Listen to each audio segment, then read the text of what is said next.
बिस्मिल्लाहिर्रहमानिर्रहीम।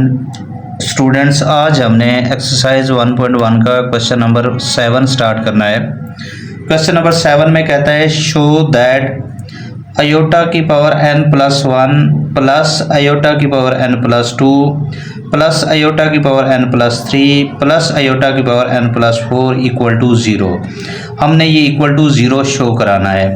आगे कह रहा है कि for all n belong to n, और ये जो स्मॉल n है ये बिलोंग कर रहा है कैपिटल n से। कैपिटल n मतलब नेचुरल नंबर से बिलोंग कर रहा है। तो हमने करना क्या है, ये जो हमारे पास आयोटा की पावर n प्लस 1, आयोटा की पावर n प्लस 2, आयोटा की पावर n प्लस 3, आयोटा की पावर n प्लस 4 को 0 के इक्वल शो कराना है। तो फर्स्ट ऑफ ऑल हम क्या करेंगे, LHS ले लेंगे। टेकिंग LHS में हमारे पास है आयोटा की power n plus 1 plus iota की power n plus 2 plus iota की power n plus 3 plus iota की पावर n प्लस 4। अब हमने इसको क्या करना है, सिंपल ही है, ऐसा ये क्वेश्चन है। देखिए आपके पास था ये आयोटा की पावर n प्लस 1, तो हमने क्या करना है, आयोटा की पावर n अलग कर लेना है, डॉट आयोटा की पावर 1 अलग कर लेना है। क्योंकि आपको पता है अगर ये बेस सेम हो तो पावर ऐड हो जाएगी, दोबारा वही बन जाएगी। आगे आयोटा की पावर n प्लस 2 है, इसमें भी हम ऐसे करेंगे, आयोटा की पावर n अलग कर लेंगे, आयोटा की पावर 2 अलग कर लेंगे। नेक्स्ट आयोटा की पावर है n प्लस 3, इसमें भी हमने ऐसे ही करना है, आयोटा की पावर n अलग कर लेना है और आयोटा की पावर 3 को अलग लिख लेना है। नेक्स्ट वन हमारे पास है आयोटा की पावर है n प्लस 4, तो इसमें भी हमने क्या करना है, आयोटा की पावर n अलग कर देनी है, आयोटा की पावर 4 अलग कर लेनी है। दोबारा एक बार देख ले, आयोटा की पावर n प्लस 1 को क्या लिखा, आयोटा की पावर n और आयोटा की पावर 1। आयोटा की पावर n प्लस 2 को क्या लिखना है, आयोटा की पावर n और आयोटा की पावर 2। आयोटा की पावर n प्लस 3 को क्या लिखना है, आयोटा की पावर n और आयोटा की पावर 3। आयोटा की पावर n प्लस 4 को क्या लिखना है, आयोटा की पावर n और आयोटा की पावर 4। अब अगर इन सब में देखा जाए तो देखें, ये भी आयोटा की पावर n है, यहाँ भी आयोटा की पावर n है, यहाँ भी आयोटा की पावर n है और यहाँ भी आयोटा की पावर n है। तो हमने क्या करना है, टेकिंग कॉमन आयोटा की पावर n, हमने आयोटा की पावर n को कॉमन ले लेना है। अब जब आयोटा की पावर n कॉमन ले लेंगे यहाँ से, तो यहाँ आयोटा की पावर 1 बच जाएगा, यहाँ आयोटा की पावर n कॉमन चला गया, आयोटा स्क्वायर बच गया, यहाँ से आयोटा की पावर n कॉमन चला गया, आयोटा की पावर 3 बच गया, यहाँ से आयोटा की पावर n कॉमन चला गया, आयोटा की पावर 4 बच गया। यहाँ से आयोटा की पावर n हमने कॉमन ली है। अब क्या करना है, देखें जरा, आयोटा की पावर n जैसे वैसे आ गया। अब देखें आयोटा की पावर 1 जो है आयोटा की इक्वल होता है, आयोटा का जो स्क्वायर होता है वो -1 के इक्वल होता है, आपको पहले ही पता है। और आयोटा की पावर 3 को हम आयोटा डॉट आयोटा स्क्वायर लिख सकते हैं, और आयोटा की पावर 4 को हम आयोटा स्क्वायर का स्क्वायर लिख सकते हैं बेटा। अब अगले स्टेप में क्या करना है जरा देखें, आयोटा की पावर n, ये आयोटा वैसे आ गया, ये प्लस माइनस -1 हो गया, ये आयोटा वैसे आ गया, आयोटा स्क्वायर आपको पता है -1 के इक्वल होता है, और ये आयोटा स्क्वायर फिर -1 के, ये ऊपर वाला स्क्वायर वैसे आ गया। अब क्या करना है जरा देखें, आयोटा की पावर n, ये आयोटा वैसे आ गया, ये -1 वैसे आ गया, ये देखें प्लस माइनस माइनस हो जाएगा, आयोटा 1 से आयोटा आ गया, और ये प्लस वैसे आ गया, -1 का स्क्वायर 1 के इक्वल होता है। तो ये आयोटा प्लस का ये माइनस का कैंसिल हो गया, ये माइनस का 1 प्लस के 1 से कैंसिल हो गया, तो हमारे पास ब्रैकेट में रह गया 0। 0 जब किसी भी नंबर से मल्टीप्लाई हो तो आंसर 0 आ जाता है। ये आयोटा की पावर n जब 0 से मल्टीप्लाई होगा तो उसका आंसर हमें क्या मिलेगा, 0 मिलेगा। तो मैं उम्मीद करता हूँ आपको ये क्वेश्चन समझ आ गया होगा। निहायत ही इजी सा क्वेश्चन है, कोई इसमें मुश्किल बात नहीं है। फिर भी अगर आपको कहीं भी कोई इशू हो तो ज़रूर आप मेरे साथ डिस्कस कर लिया करें। अब हम चलते हैं क्वेश्चन नंबर 8 की तरफ। बिल्कुल ही इजी सा क्वेश्चन है। अब इसमें ज़रा देखें, उसने कहा find the least positive value, least सबसे छोटी पॉजिटिव वैल्यू ऑफ n, हमने n की सबसे छोटी पॉजिटिव वैल्यू निकालनी है। कब, if 1 plus iota over 1 minus iota whole की पावर है 2n इक्वल टू 1, हमने मतलब ये बनाना है। तो उस वक्त वो कहता है जब ये चीज़ इसकी 1 की इक्वल आए तो उस वक्त n की सबसे छोटी वैल्यू क्या होगी, पॉजिटिव वैल्यू। तो हमने क्या करना है बेटा, एक साइड ले लेनी है, मतलब LHS ले लेनी है, 1 plus iota over 1 minus iota whole की पावर है 2n। अब हम करेंगे क्या, आपको पता है कि मैथ में सबसे पहले जो ब्रैकेट के अंदर वाली वैल्यू होती है उसको सॉल्व किया जाता है। अब ब्रैकेट के अंदर आपके पास है 1 plus iota over 1 minus iota, हम इसी को सॉल्व करेंगे। क्या सॉल्व करेंगे, क्योंकि यहाँ आयोटा डिवाइड में है तो हमें रैशनलाइज करना पड़ेगा। हम क्या करेंगे, इसी 1 माइनस आयोटा है तो मल्टीप्लाई करेंगे 1 प्लस आयोटा से और डिवाइड भी करेंगे 1 प्लस आयोटा से। आपको होता है रैशनलाइज में साइन चेंज करते हैं। देखिए यहाँ 1 माइनस आयोटा है तो क्या किया मैंने 1 प्लस आयोटा से मल्टीप्लाई भी किया और डिवाइड भी। ऊपर ब्रैकेट के ऊपर जैसे 2n है वो वैसे है। अभी हम ब्रैकेट के अंदर वाली वैल्यू सॉल्व कर रहे हैं। तो बेटा जरा देखिए ये भी 1 प्लस आयोटा है, ये भी 1 प्लस आयोटा है, ये मल्टीप्लाई हो रहे हैं तो ये 1 प्लस आयोटा का होल का स्क्वायर बन जाएगा। अगर नीचे वालों को देखें तो 1 माइनस आयोटा और 1 प्लस आयोटा वैल्यू सेम है, एक में प्लस है एक में माइनस है, तो हमारे पास फार्मूला है a plus b into a minus b. ये इक्वल होता है a square minus b square के। तो ये देखें यहाँ a मतलब 1 है और आयोटा की जगह क्या है b की जगह है, तो देखें ये 1 का स्क्वायर माइनस ये क्या आ जाएगा आयोटा का स्क्वायर आ जाएगा। अब ऊपर वाली वैल्यू में 1 प्लस आयोटा का होल का स्क्वायर है तो वो स्क्वायर हम ओपन कर देंगे। देखें 1 प्लस आयोटा का होल का स्क्वायर क्या है, a प्लस बी का होल का square a square plus b square plus 2ab। तो वही फार्मूला अप्लाई किया। देखें a स्क्वायर मतलब 1 का स्क्वायर प्लस b स्क्वायर मतलब आयोटा का स्क्वायर प्लस ये 2 फार्मूले का a की जगह 1 b की जगह आयोटा और डिवाइडेड बाय 1 का स्क्वायर 1 होता है, आयोटा का स्क्वायर -1 के इक्वल होता है। ब्रैकेट के ऊपर होल पावर जो 2n थी वो वैसे ही है, हमने उसको कुछ भी नहीं किया। अब बेटा देखें 1 का स्क्वायर 1 आ गया, आयोटा स्क्वायर -1 के इक्वल आ गया, ये 2 मल्टीप्लाई बाय आयोटा 2 आयोटा आ गया और नीचे 1 ये माइनस और माइनस हो जाएगा +1, ये प्लस का 1 माइनस के 1 से कैंसिल हो जाएगा, ऊपर रह गया 2 आयोटा और नीचे 1 + 1 ये भी नीचे भी क्या बन जाएगा 2 बन जाएगा। हमने अभी ब्रैकेट के अंदर वाली वैल्यू को सॉल्व किया है, हमने ब्रैकेट के ऊपर जो पावर है उसको कुछ भी नहीं किया। अब आगे चलते हैं जरा देखें। अब हमारे पास आगे क्या बन रहा है 2 आयोटा ओवर 2 और होल की पावर 2n। अब देखें ये 2 से कैंसिल हो जाएगा, आयोटा की पावर हो जाएगा 2n। अब हम 2 को अगर अंदर ले जाएं मतलब आयोटा स्क्वायर लिख लें, n इधर लिख लें, फिर भी इसमें कोई मसला नहीं है। अब जरा यहाँ गौर से समझना है, आयोटा स्क्वायर होता है -1 के, -1 की पावर बन गया n। अब जो क्वेश्चन था उसने ये कहा था कि आपने n की वो सबसे छोटी पावर वैल्यू बतानी है जिसमें आंसर हमारे पास 1 आए। तो अब जरा देखें ये -1 की पावर है n, तो अब हम n की क्या ऐसी वैल्यू रखें कि आंसर 1 आए और वो लीस्ट पॉजिटिव होनी चाहिए। अब देखें अगर मैं n की जगह 2 रखूं तो -1 का स्क्वायर 1 के इक्वल आ जाएगा। अगर हम n की जगह 4 रखें तब भी -1 की पावर 4 1 के इक्वल आ जाएगा। अगर हम n की जगह 6 रखें तब भी -1 की पावर 6 1 के इक्वल आ जाएगा।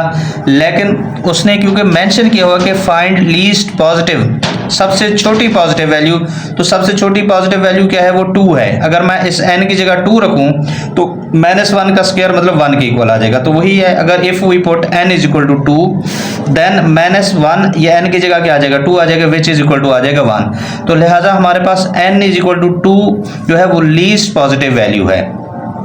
तो उम्मीद करता हूँ आपको ये क्वेश्चन समझ आ गया होगा। अब हम चलते हैं क्वेश्चन नंबर 9 की तरफ। क्वेश्चन नंबर 9 जरा गौर से समझना है आपने। इसमें कहता है कि शो दैट, हमने शो कराना है the value of iota n, iota की पावर n जो है। अच्छा ये दरमियान वाली चीज़ जो है ना, ये स्टेटमेंट है, ये मैं बताता हूँ, ये कंडीशन है iota n is iota r। हमने ये शो कराना है कि ये जो आयोटा की पावर n है वो किसकी इक्वल होना चाहिए, आयोटा की पावर r के। अब हम दोबारा सवाल पढ़ते हैं, show that the value of iota की पावर n, वो कह रहा है कि जो आयोटा की पावर n है आगे वो n के बारे में बता रहा है कि for n belong to n, कि n बिलोंग कर रहा है n से मतलब नेचुरल नंबर से, एंड n ग्रेटर देन 4, और वो जो नेचुरल नंबर है 4 से बड़ा होगा, इज आयोटा की पावर r। दोबारा देख लें कि हमने जो शो कराना है वो क्या कराना है कि आयोटा की पावर n किसकी इक्वल होना चाहिए, आयोटा की पावर r की। ये दरमियान वाली जो बात थी ये इसकी स्टेटमेंट है, उसकी कंडीशन है। आगे बता रहा है where r is remainder, r is remainder है when n is divided by 4, जब हम n को 4 पे डिवाइड करते हैं। तो क्वेश्चन को जरा आप एक बार फिर समझ लें। उसने कहा है कि आपने आयोटा की पावर n जो है ये शो करानी है आयोटा की पावर r के। कब शो करानी है कि n बिलोंग करो n से, नेचुरल नंबर से, और वो जो नेचुरल नंबर है वो 4 से बड़ा हो। और इसमें वो बता रहा है कि r जो है रिमाइंडर है। कब रिमाइंडर होता है, जब हम उसको 4 पे डिवाइड करते हैं। तो बेटा सबसे पहले तो हम क्या करेंगे, हमें ये पता होना चाहिए कि वी शो दैट, हमने ये शो कराना है कि आयोटा की पावर n किसकी इक्वल है, आयोटा की पावर r के। अब पहले हम इस बात को थोड़ा सा देख लेते हैं कि डिवाइड में क्या है। अब जैसे मैं 6 को डिवाइड करता हूँ 4 पे, तो 4 1 4 आएगा, नीचे 6 में से 4 निकालेंगे 2, तो आपको ये पता होना चाहिए कि ये जो 2 होता है ये रिमाइंडर होता है, ये 1 जो होता है क्वोशंट होता है, जिससे मल्टीप्लाई करते हैं वो क्वोशंट होता है, जो बाकी बचता है वो रिमाइंडर कहलाता है। ठीक है, ये ध्यान में रखना है। और ये होता कैसे, देखें आप इसको, अगर आप 6 करना चाहे ना तो ये 6 इज इक्वल टू क्या आ जाएगा आपके पास, 4 मल्टीप्लाई बाय 1 प्लस 2। मतलब ये जो आपके पास होता है ना डिवाइजर, ये क्या होता है बेटा, आपके पास 4 डिवाइजर होता है, 1 क्या होता है क्वोशंट होता है, और 2 क्या होता है इसका रिमाइंडर होता है। मतलब अगर मैं इनको मल्टीप्लाई करूं 4 1 4 प्लस 2 वही 6 बनेगा। ये होता है डिवाइडेंड। 6 को यानी कि जो डिवाइड हो रहा होता है ना इसको कहते हैं डिवाइडेंड, जो डिवाइड कर रहा होता है वो होता है डिवाइजर, जो मल्टीप्लाई हो रहा होता है वो होता है क्वोशंट, और जो बच रहा होता है वो होता है रिमाइंडर आपके पास। मतलब अगर आप इसकी बात करें तो ये देखें, ये बेटा 4 आ गया, अब मैंने 1 क्या बताया, ये क्वोशंट है, तो यहाँ क्या आ जाएगा, मैं अगर इसको क्यू से शो कर दूं, और 2 मैंने क्या कहा है, ये रिमाइंडर है हमारे पास। तो मतलब ये जो 6 है ये 4q प्लस r के इक्वल हो जाएगा।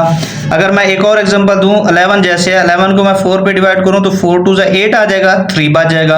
अब इसमें 4 क्या है, डिवाइजर है, 2 क्या है, क्वोशंट है, और 3 क्या है, रिमाइंडर है। मतलब 4 को 2 से मल्टीप्लाई करेंगे 8 आएगा, प्लस 3 करेंगे तो वही 11 आ जाएगा।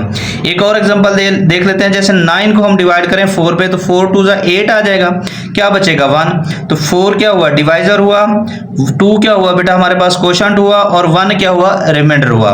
तो हम 4 पे ही क्यों कर रहे हैं, क्योंकि उसने हमें कंडीशन दी है कि आपने 4 पे ही डिवाइड करना है। तो पहले तो आपने ये कंसेप्ट क्लियर करना है कि हमारे पास ये क्या बनेगा बेटा, 4 multiply by quotient plus remainder. अब 4 तो हमें पता है, अब क्वोशंट कोई पता नहीं, क्योंकि हमने जनरल बात करनी है ना, ये तो वैसे मैंने एग्जांपल दिया, और प्लस रिमाइंडर। रिमाइंडर क्या बचेगा इसमें, देखें जब हम 4 पे डिवाइड करेंगे तो रिमाइंडर बचेगा 1 2 और 3, इसके अलावा रिमाइंडर नहीं बचेगा।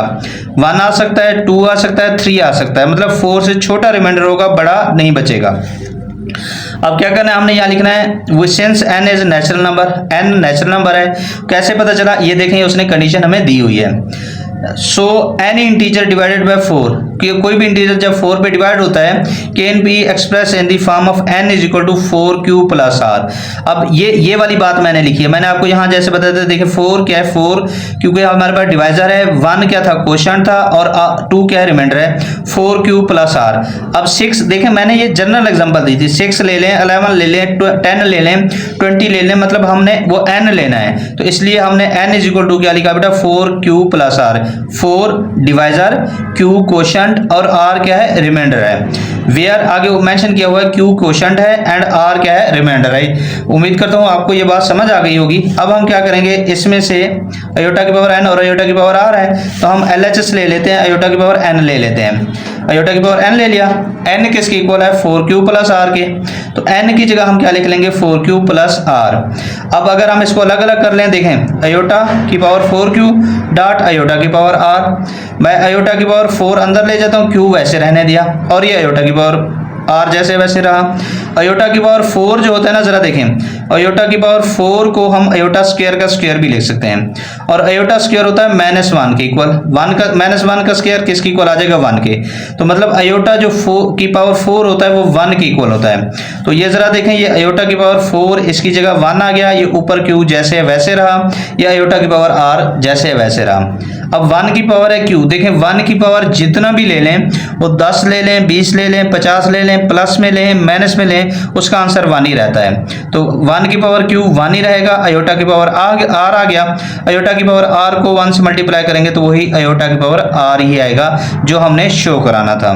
एक बार दोबारा मैं इस सवाल को रिवाइज कर देता हूं। देखें क्वेश्चन को पहले समझना है, show that the value of iota की पावर n, हमने ये शो कराना है कि जो ये अयोटा की पावर n है वो होनी चाहिए अयोटा की पावर r के इक्वल। ये क्वेश्चन है, ये दरमियान वाली जो बात है ये उसकी कंडीशन है। अब उसकी कंडीशन क्या है कि उसने कहा है कि आपने n लेना है ग्रेटर देन 4, जैसे देखिए मैंने यहाँ 6 भी लिया, 11 भी लिया, 9 भी लिया, तो ये ग्रेटर देन 4 है, और r उसका रिमाइंडर होना चाहिए कब, जब हम उसको 4 पे डिवाइड करें। तो पहले आपने इस बात को अंडरस्टैंड करना है कि जो हमारे पास ये जो 4 होगा ये डिवाइजर होगा, जो मल्टीपल होगा जिससे हम मल्टीप्लाई करेंगे वो कहलाता है कोशंट, और जो बाकी बचता है वो होता है बेटा रिमाइंडर। तो 4 वैसे रहेगा, कोशंट क्योंकि हमें नहीं पता, देखिए कभी हम कोशंट 1 ले रहे हैं, कभी हम 2 लेंगे, कभी हम 3 ले लेंगे, वो तो क्वेश्चन पे डिपेंड करेगा ना, वैल्यू पे डिपेंड करेगा। तो इसलिए हम जनरल बात करेंगे क्यू। और रिमाइंडर देखें जैसे 2 भी बचा है, 3 भी बचा है, 1 भी बचा है, तो हम जनरल जब बात करेंगे तो उसको आर लिखेंगे। तो यही लिखा है कि since n is natural number, क्योंकि एन क्या है, नेचुरल नंबर है, so any integer divided by 4, के कोई भी इंटीजर जब 4 पे डिवाइड करेंगे तो उसको हम किस तरह लिख सकते हैं, n is equal to 4q plus r. 4 क्यों, क्योंकि हम 4 पे डिवाइड कर रहे हैं, क्यू फॉर कोशंट और आर फॉर रिमाइंडर बेटा। तो हम इसमें से एलएचएस ले लेंगे, आयोटा की पावर एन लिया, एन किसकी इक्वल है 4q प्लस आर के, तो एन की जगह 4q प्लस आर लिखा है। आगे हमने क्या किया, आयोटा की पावर 4q अलग कर ले लिया, आयोटा की पावर का आर को अलग लिख लिया। अब नेक्स्ट स्टेप में क्या किया जरा देखें, आयोटा की पावर 4 अंदर ले गए, क्यू पर लिखा है, और ये आयोटा की पावर आर। आयोटा की पावर 4 जो होता है वो 1 के इक्वल होता है। कैसे 1 के इक्वल होता है, क्योंकि हम आयोटा 4 को हम आयोटा स्क्वायर का स्क्वायर लिखते होते हैं। आयोटा स्क्वायर -1 के इक्वल होता है, -1 का स्क्वायर 1 के इक्वल होता है। तो 1 की पावर क्यू, 1 की पावर जितना भी लें आंसर 1 ही रहता है। आयोटा की पावर आर आ गया, आयोटा की पावर आर को 1 से मल्टीप्लाई करेंगे तो ये आ जाएगा आयोटा की पावर आर। तो हमने भी यही शो करना था। तो उम्मीद करता हूँ आपको ये एक्सरसाइज समझ आ गई होगी। अल्हम्दुलिल्लाह आज हमारी ये एक्सरसाइज कंप्लीट हो गई है। अगर आप लोगों ने हमारे चैनल को सब्सक्राइब नहीं किया तो हमारे चैनल को ज़रूर सब्सक्राइब कर लीजिएगा। आप लोगों को कोई भी मसला हो तो मेरे साथ आप ज़रूर शेयर कीजिएगा। इंशाल्लाह आपको हमारे प्लेटफॉर्म से हर एक्सरसाइज का एक एक सवाल कराया जाएगा, और जैसे ही एक्सरसाइज कंप्लीट हुआ करेगी इंशाल्लाह आपको इसके MCQs भी साथ कराए जाएंगे। अल्लाह पाक आपको खुश रखे। अल्लाह हाफिज़।